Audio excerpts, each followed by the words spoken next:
Good morning, everybody.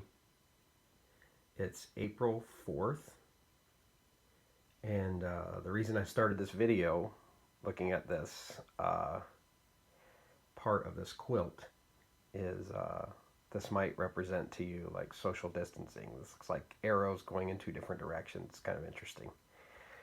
Anyway, it's a little trying right now, and I know everybody's going through a lot of stuff, and so it's really awesome to see everybody posting videos. I have watched artifact hunting, metal detecting, flint knapping, all sorts fishing videos for ages on YouTube, and never really had the motivation to get into it myself. And so now that I do, I really appreciate everything that goes into your videos and all that you guys do. It literally is a labor of love. It's a hobby, but it's also something that you guys are really into, and I really appreciate it. Because there are others around that just watch and they enjoy it. And some folks can't get out and explore. And so you bring that to life to them. And so I just wanted to tell everybody thank you for that. On top of that, I had told some folks that I was going to put up some videos. My aunt from West Tennessee hunted arrowheads for some years with a friend of hers. And I told them that I would put up the stuff that she'd given me. She was very generous and gave me some artifacts. There are a couple celts that she gave me that I will show in another video. But for now, I'm just going to show the frame of arrowheads that she gave me with some other pieces that were in it, and then one big awesome piece that I think is probably the center of everything that I have. But first of all, there are a couple little tools or adzes, whatever you guys want to call them, made out of jasper. This material, I'm not sure exactly where it comes from. I am not super familiar with the materials of West Tennessee or Mississippi River Basin, but maybe some of you guys can shed light on it. But this is kind of like a jasper-like material. It's so glossy and so smooth. It may have been heat treated at some point, but it's just kind of like an adze. And then here's another tool. It's kind of cool. She also sent me a broken, I'm guessing it looks like a hoe, but it's a skinny one. Not 100% sure. Like I said, I'm not super familiar with everything, but you can see the gloss on this material. It's beautiful. And then the arrowheads and spearheads and knives, etc., whatever you want to call them. I was talking with Ben Allen and mentioned that a lot of the points from that part of the country are beautiful. And of course, I've watched the Missouri folks hunt for years, and the gigantic spearheads and stuff that they dig out. It's fascinating. Here in Ohio, we have a lot of color in our flint, extreme color variations. In the same field that you find Flint Ridge materials, you might also find, especially around Southeastern Ohio, a lot of Upper Mercer, or what they call Coshocton, but it would be more like Upper Mercer or even Zaleski flint, which is also common nearby, and that is like jet black flint. And a lot of times, I don't know if it was heat treated or not, but a lot of the points that I've found are almost like glossy black flint. It's beautiful. It's a beautiful flint. But also, one of the things that I think is great about what she gave me was this guy right here, the shell bead. And I love this thing. I mean, it's like, that's why I put it in the middle. I mean, not only is it circular, but I'm fascinated by that. That survived, you know, who knows how many hundreds or thousands of years. This is, I think, is the biggest, most complete point she gave me.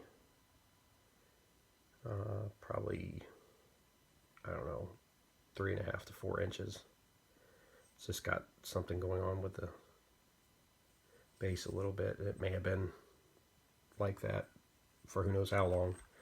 But some of these are made out of that jasper as well, that extremely glossy, as you can see it kind of shine.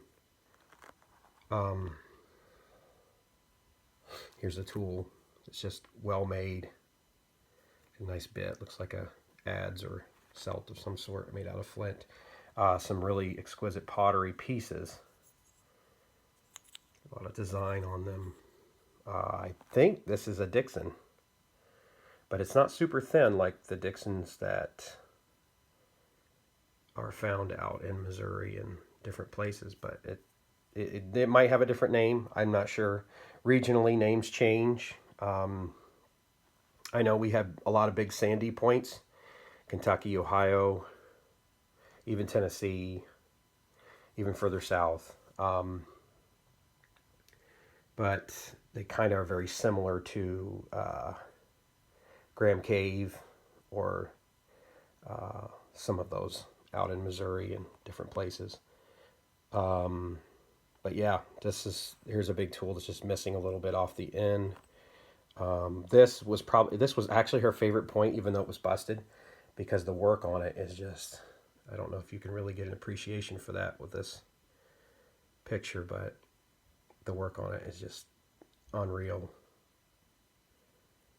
And this is what I meant when I was talking with Ben Allen about this, that the stuff that was there, I mean, it seemed like there was a higher concentration maybe of native population, and they had a lot of time to sit and work on things. They planted crops, so they were more sedentary, and they had a lot of time to develop their technique and their abilities. And there's some rougher stuff too from that region as well. This was one of my aunt's favorites, but it's busted on the end. She was really mad about that.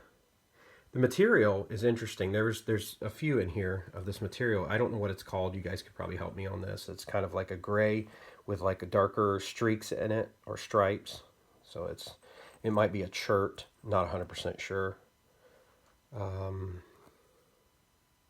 Just definitely some beautiful stuff. Just the material itself is just exquisite. And then some pretty close to perfect pieces. Check out the bevel on this guy. I don't know if you can see that really well, but yeah, it's extreme. It's neat stuff, and it's fun to have somebody that could hand this off to me. She said that she wasn't going any further with it, and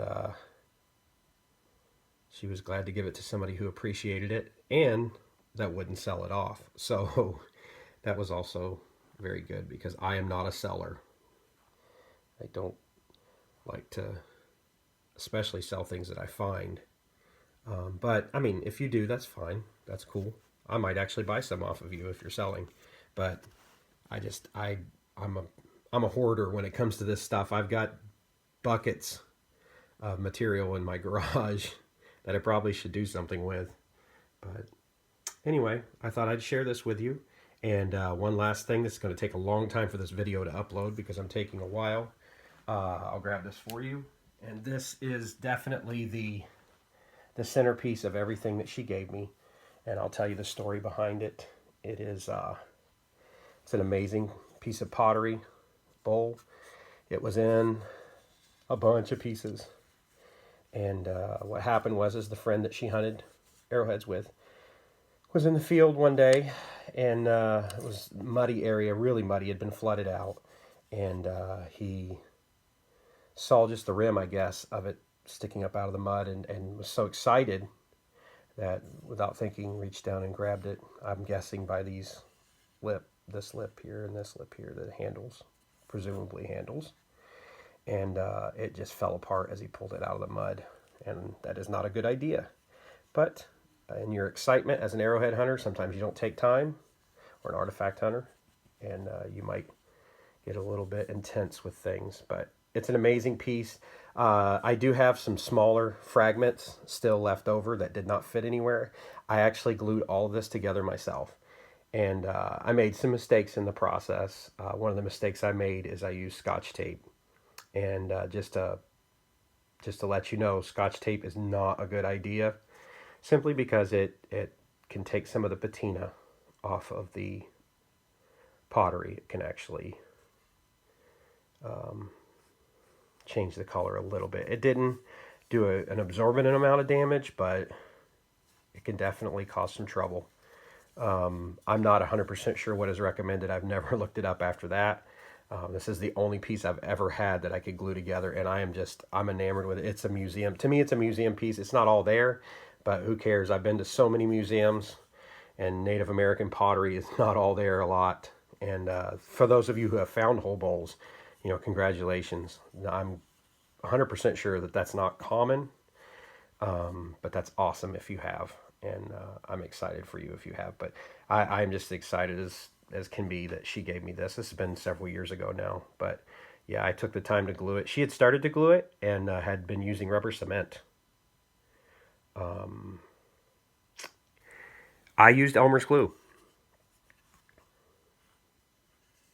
And it turned out well. And I have done, I've got it on kind of a little pedestal in a cabinet. And it rests there. But yeah, I wanted to share this today. And it's pretty awesome stuff. But like I said, she gave me a couple celts as well. There's an interesting story behind one of them, and I think everybody will get a kick out of it. But I will share that on another video sometime. But I'm super excited to be a part of this community. It's been a long time coming. I've been hunting for about 9 years now. It'll actually be 9 years this spring. And I got the fever like everybody else does. And I think if you respect what you're doing it the right way. If you respect the people that came before and that were here before and respect their culture, I think you're doing it the right way. Some people, I think, sometimes feel guilty about it. But I think it's an honor.